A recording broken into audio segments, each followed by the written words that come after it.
C category pharmacy কোর্সের ৬৪তম ব্যাচের ভর্তি কবে নাগাদ শুরু হবে এবং সি ক্যাটাগরি ফার্মাসি কোর্সে যারা বিগত সালে অর্থাৎ ৬৩তম ব্যাচ সহ বিগত সালে পাশ করেছেন তাদের রেজিস্ট্রেশন নাম্বার উত্তোলনের আবেদন কবে শুরু হবে এই বিষয়ে আজকে ভিডিওতে আলোচনা করব এবং সি ক্যাটাগরি ফার্মাসি কোর্সের ভর্তি বিষয় এবং রেজিস্ট্রেশন নাম্বারের উত্তোলনের বিষয়ে কিছু তথ্য আপনাদেরকে ভিডিওর মাধ্যমে শেয়ার করব। আপনারা ভিডিওটি কন্টিনিউ করুন, তাহলে সকল তথ্য A to Z জানতে পারবেন। আসসালামু আলাইকুম viewers, welcome to my channel BD pharmacy course. BD pharmacy course চ্যানেলের পক্ষ থেকে আপনাদের সকলকে স্বাগতম। আশা করি আপনারা অনেক ভালো আছেন, আমি আপনাদের দয়ে আল্লাহর রহমতে অনেক ভালো আছি। তো চলুন, সি ক্যাটাগরি ফার্মাসি কোর্সের ভর্তি কবে নাগাদ শুরু হবে এবং ভর্তি হতে কী কী করণীয় এবং রেজিস্ট্রেশন নাম্বার উত্তোলনের আবেদনের জন্য কবে শুরু হবে এবং রেজিস্ট্রেশন নাম্বার উত্তোলন করতে কী কী করণীয় A to Z আজকের এই ভিডিওতে বিস্তারিত আলোচনা করব। সি ক্যাটাগরি ফার্মাসি কোর্সে ভর্তির জন্য মেয়াদ উত্তীর্ণ ড্রাগ লাইসেন্স দিয়ে কি আপনারা ভর্তি হতে পারবেন কি পারবেন না, এই বিষয়ে অনেকেই আমাকে ফোন করে অথবা অনেকেই আমাকে হোয়াটসঅ্যাপে নক দেয়, যে বারবার জিজ্ঞেস করে যে আমি যে ড্রাগ লাইসেন্স দিয়ে সি ক্যাটাগরি ফার্মাসি কোর্সে ৬৪তম ব্যাচে ভর্তি হব, সেই ড্রাগ লাইসেন্সের নবায়নের মেয়াদ শেষ হয়ে গেছে, তো তাহলে কি আমি সেই ড্রাগ লাইসেন্স দিয়ে কি আমি সি ক্যাটাগরি ফার্মাসি কোর্সে ৬৪তম ব্যাচে ভর্তি হতে পারবো কি না। তো যে ভাইটি আমাকে এই প্রশ্নগুলো করেছে সে ভাইকে আমি বলতেছি কোনো সমস্যা নেই, আপনার ড্রাগ লাইসেন্সের মেয়াদ থাকুক বা না থাকুক এটা বাংলাদেশ ফার্মেসি কাউন্সিলের দায়িত্ব না। আপনারা নির্দ্বিধায় মেয়াদ উত্তীর্ণ ড্রাগ লাইসেন্স দিয়ে সি ক্যাটাগরি ফার্মাসি কোর্সে ভর্তি হতে পারবেন, এতে কোনো সমস্যা নেই। এবং অনেকেই জানতে চেয়েছে আমি সি ক্যাটাগরি ফার্মাসি কোর্সে পাশ করেছি, এখন রেজিস্ট্রেশন নাম্বার উত্তোলনের জন্য আবেদন করতে চাই, কিন্তু আমার ড্রাগ লাইসেন্সের মেয়াদ শেষ হয়ে গেছে, তো সেক্ষেত্রে আমি মেয়াদ উত্তীর্ণ ড্রাগ লাইসেন্স দিয়ে কি রেজিস্ট্রেশন নাম্বার উত্তোলন করতে পারবো কি পারবো না। তো সেই সকল ভাইদেরকে আমি বলতেছি ড্রাগ লাইসেন্সের মেয়াদ থাক বা না থাক এটা বাংলাদেশ ফার্মেসি কাউন্সিলের দায়িত্ব না। বাংলাদেশ ফার্মেসি কাউন্সিলের দায়িত্ব, বাংলাদেশ ফার্মেসি কাউন্সিল শুধু দেখবে যে আপনার ড্রাগ লাইসেন্স আছে কি না, তো সেই জন্য কোনো সমস্যা নেই, আপনার মেয়াদ উত্তীর্ণ ড্রাগ লাইসেন্স দিয়ে ভর্তিও হতে পারবেন এবং মেয়াদ উত্তীর্ণ ড্রাগ লাইসেন্স দিয়ে আপনারা রেজিস্ট্রেশন নাম্বার উত্তোলনের জন্য আবেদন করতেও পারবেন, এতে কোনো সমস্যা নেই। আশা করি আপনার প্রশ্নের উত্তরগুলো আপনারা পেয়ে গেছেন। সিরাজগঞ্জ থেকে একটি ভাই আমাকে প্রশ্ন করেছে, বলেছে যে ভাই আমি সি ক্যাটাগরি ফার্মাসি কোর্সে ৬৩তম ব্যাচে পাশ করেছি, এখন আমি রেজিস্ট্রেশন নাম্বারের জন্য আবেদন করতে যাচ্ছি, কিন্তু আবেদন এখন বন্ধ আছে। কিন্তু আমার প্রশ্নটি হচ্ছে আমি যেই রেজিস্ট্রেশন নাম্বারের জন্য যে ড্রাগ লাইসেন্সটি দিয়ে আমি আবেদন করব, সেই ড্রাগ লাইসেন্স কি রেজিস্ট্রেশন নাম্বারের জন্য আবেদন করার পরে বাংলাদেশ ফার্মেসি কাউন্সিলের থেকে মেসেজটি আসার পরে কি আমাকে মূল ড্রাগ লাইসেন্স সহ যাবতীয় যে ডকুমেন্টগুলো দিয়ে আমি আবেদন করেছি তার মূল কপি এবং সত্যায়িত ফটোকপি নিয়ে বাংলাদেশ ফার্মেসি কাউন্সিলে যেতে হবে, এতে কোনো আমার সমস্যা নেই। কিন্তু সমস্যা হচ্ছে আমি যে ড্রাগ লাইসেন্সের রেজিস্ট্রেশন নাম্বারের জন্য আবেদন করব সেই ড্রাগ লাইসেন্সটি আমাকে ঢাকায় নিয়ে যাইতে দিবে না, এতে আমি কিভাবে কি করব। তো আমি সেই ভাইয়ের উদ্দেশ্যে বলবো আপনারা যেই ড্রাগ লাইসেন্সটি ঢাকায় নিয়ে যাইতে পারবেন অর্থাৎ নিয়ে বাংলাদেশ ফার্মেসি কাউন্সিলে ড্রাগ লাইসেন্সটি নিয়ে যেতে পারবেন সেই ড্রাগ লাইসেন্স দিয়ে আবেদন করবেন। কারণ বাংলাদেশ ফার্মেসি কাউন্সিলে যখন আপনারা রেজিস্ট্রেশন নাম্বারের জন্য আবেদন করবেন এবং বাংলাদেশ ফার্মেসি কাউন্সিল থেকে যখন আপনার বলবে যে 15 দিনের মধ্যে সকল মূল কাগজপত্র নিয়ে বাংলাদেশ ফার্মেসি কাউন্সিলে যোগাযোগ করুন, তো অবশ্যই কিন্তু আপনারা মূল ডকুমেন্টগুলো নিয়ে অর্থাৎ ড্রাগ লাইসেন্সও আপনাদেরকে নিয়ে যাইতে হবে, অর্থাৎ যে ড্রাগ লাইসেন্স দিয়ে আপনারা আবেদন করবেন সেই ড্রাগ লাইসেন্সটাও আপনাকে নিয়ে যাইতে হবে। তো আশা করি আপনার প্রশ্নের উত্তরটি আপনারা পেয়ে গেছেন, ধন্যবাদ।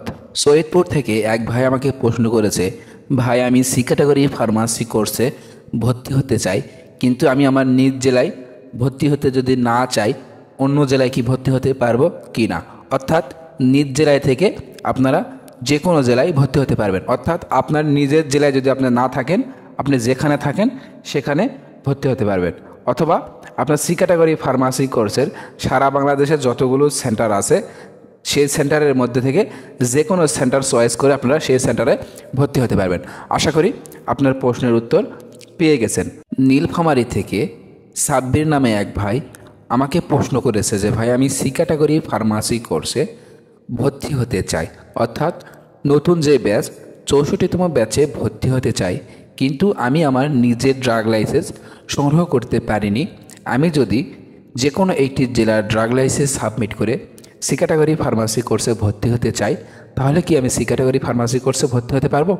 তো সেই ভাইয়ের উদ্দেশ্যে আমি বলতেছি, সেই ভাই কেন, যারা এই প্রশ্নটি বারবার করতেছে যে আমার নিজ জেলার ড্রাগ লাইসেন্স আমি সংগ্রহ করতে পারিনি, সেক্ষেত্রে আমি কিভাবে ভর্তি হব। তো সেই ভাইদের আমি বলতেছি, আপনারা সারা বাংলাদেশের 64টি জেলার মধ্যে থেকে যে কোনো জেলা থেকে একটি ড্রাগ লাইসেন্সের সত্যায়িত ফটোকপি সাবমিট করে আপনারা ভর্তি হতে পারবেন।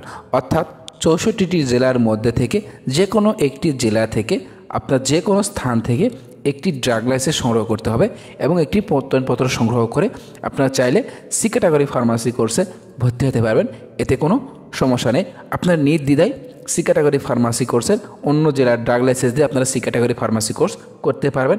এতে কোনো বাধ্যবাধকতা নেই। আশা করি আপনার প্রশ্নের উত্তরটি আপনি পেয়ে গেছেন। এনি থেকে এক ভাই আমাকে প্রশ্ন করেছে যে আমি সি ক্যাটাগরি ফার্মাসি কোর্সে পাশ করেছি, রেজিস্ট্রেশন নাম্বারের জন্য আবেদন করব, সমস্যা নেই, কিন্তু সমস্যা হচ্ছে আমি যদি মূল ড্রাগ লাইসেন্স যদি সাবমিট না করতে পারি, অর্থাৎ বাংলাদেশ ফার্মেসি কাউন্সিলে গিয়ে মূল ড্রাগ লাইসেন্স যদি না সাবমিট করতে পারি, সেই ক্ষেত্রে কি আমি রেজিস্ট্রেশন নাম্বার পাবো কি না।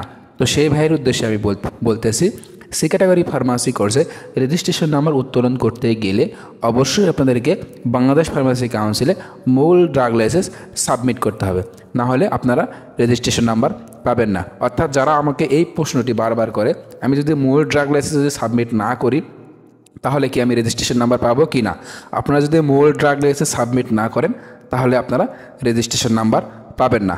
আশা করি আপনারা তো এই বুঝতে পেরেছেন। তো সেই জন্য আমি আপনাদের কাছে রিকোয়েস্ট করব, আপনারা যেই ড্রাগ লাইসেন্সটি বাংলাদেশ ফার্মেসি কাউন্সিলে নিয়ে যাইতে পারবেন, আপনারা সেই ড্রাগ লাইসেন্সটি সংগ্রহ করবেন। আশা করি আপনার প্রশ্নের উত্তরটি পেয়ে গেছেন। তো সি ক্যাটাগরি ফার্মাসি কোর্সের সকল প্রকার তথ্য এবং সকল প্রকার আপডেট পেতে আমাদের সাথেই থাকবেন।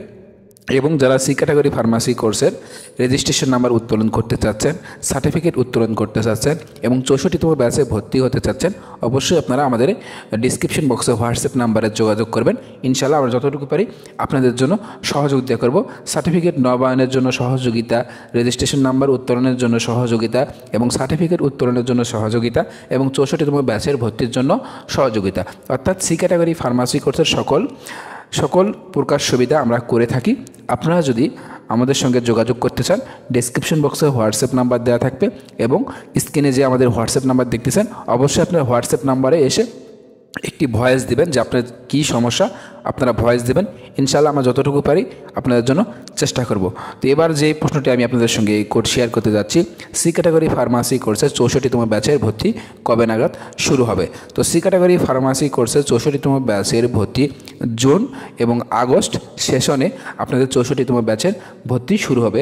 তো সমস্যা নেই, বাংলাদেশ ফার্মেসি কাউন্সিল এই বিষয়ে নতুন কোনো বিজ্ঞপ্তি নিয়ে আসলে আপনাদেরকে শেয়ার করার চেষ্টা করব। জুন এবং আগস্ট সেশনে সি ক্যাটাগরি ফার্মাসি কোর্সের 64তম ব্যাচের ভর্তি শুরু হবে এবং সি ক্যাটাগরি ফার্মাসি কোর্সের 64তম ব্যাচের রেজিস্ট্রেশন নাম্বার উত্তোলনের বিষয়ে এখনও কোনো সিদ্ধান্ত গ্রহণ করেনি বাংলাদেশ ফার্মেসি। আশা করা যায় নতুন জুন মাসে আপনাদের রেজিস্ট্রেশন নাম্বারের আবেদন শুরু হবে এবং ভর্তিরও আবেদন আপনাদের জুন মাসে শুরু হওয়ার সম্ভাবনা রয়েছে। তো বাংলাদেশ ফার্মেসি কাউন্সিল যে কোনো তথ্য প্রকাশ হওয়ার সঙ্গে সঙ্গে যেন আপনারা আমাদের এই ভিডিওর মাধ্যমে জানতে পারেন, অবশ্যই আমাদের ইউটিউব চ্যানেলকে সাবস্ক্রাইব করবেন এবং পাশে থাকা বেল আইকনটি প্রেস করে রাখবেন। ধন্যবাদ, খোদা হাফেজ।